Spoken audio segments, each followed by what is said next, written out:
দুনিয়াতে যেভাবে নিঃস্বার্থতা নিয়ে ভালোবাসা ঠিক যদি রাখতে পারেন, অবশ্যই আপনি হাসরের ময়দানে আপনার পীরের সাথে শাইখের সাথে আপনার হাসর হবে।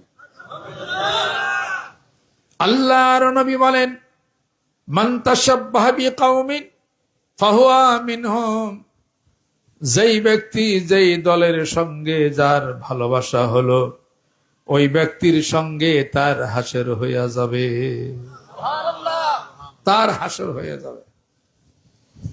যদি কোনো ব্যক্তি এক সাহাবা এসে বসলেন, বললেন, ইয়া রাসূলুল্লাহ, তাফসীরের মধ্যে পাবেন, ইয়া রাসূলুল্লাহ, মৃত্যুর পরে আপনি তো জান্নাতে চলে যাবেন ফেরদৌসে, আমি কোথায় কোন জান্নাতে থাকব, অথবা জান্নাতে যাব কিনা জানি না।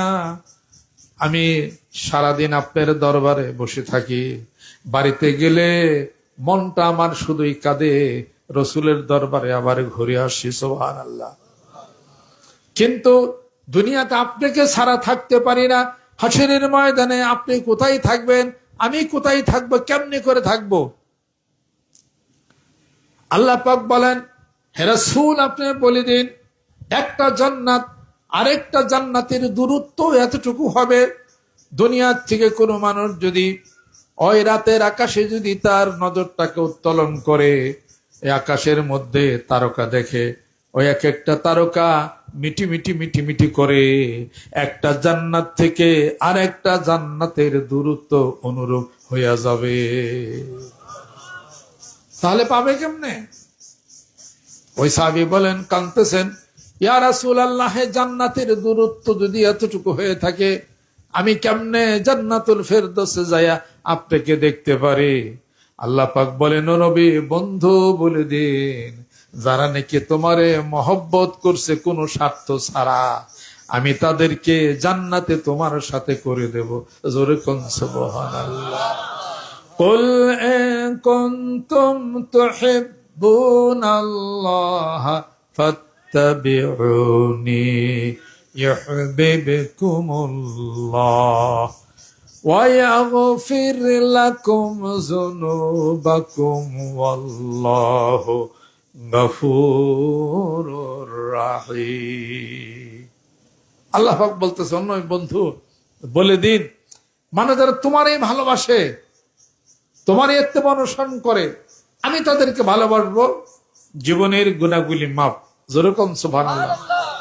আর যারা আপনাকে কোনো স্বার্থ ছাড়া, দুনিয়ার কোনো কিছু ছাড়া আপনারই ভালোবাসে, তারা জান্নাতে আপনার কাছেই থাকবে। যদিও এক জান্নাতের দূরত্ব আরেক জান্নাত থেকে ওই মিটি মিটি তারকার মতো দেখা যায়, নিচে জমিনে যদি লোক দাঁড়িয়ে থাকে আর আসমানের দিকে যদি তাকায়, এক একটা তারকা থেকে আরেকটা তারকা এত দূরত্ব, কিন্তু সে যে ভালোবাসছিল, তার কোনো চাওয়া, তার কোনো পাওয়া ছিল না, সে আপনারই ভালোবাসছে কোনো উদ্দেশ্য ছাড়া। সেই ব্যক্তি, সেই সাহাবী আপনার কাছেই থাকবে। সুবহানাল্লাহ।